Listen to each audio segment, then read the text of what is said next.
Video के लिए दिल से सॉरी जिनको हर्ट हुआ, क्योंकि वो मेरे दिमाग में बिल्कुल नहीं आया था कि इतना ज़्यादा हर्ट हो जाएंगे लोग। मतलब मैं सीरियस ही करना चाह रही थी स्टार्टिंग में कि सब थोड़ा सीरियसली सुने, और बोल तो मैं कुछ और भी सकती थी, लेकिन स्टार्टिंग में सीधे मेरे दिमाग में वही आया।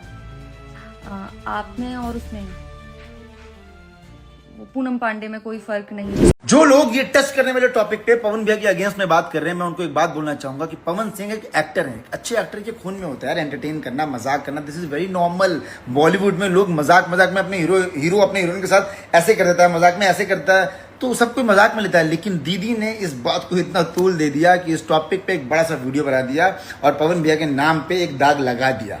दीदी एक बात बताओ, जब पवन भैया ने आपके साथ काम किया था, जब सॉन्ग शूट कर रहे थे ऑफ कैमरा बैक स्टेज, आपके साथ कुछ गलत नहीं किया था। आपने खुद बोला है कि शूट तो बहुत अच्छे से हुआ था, कुछ नहीं हुआ था।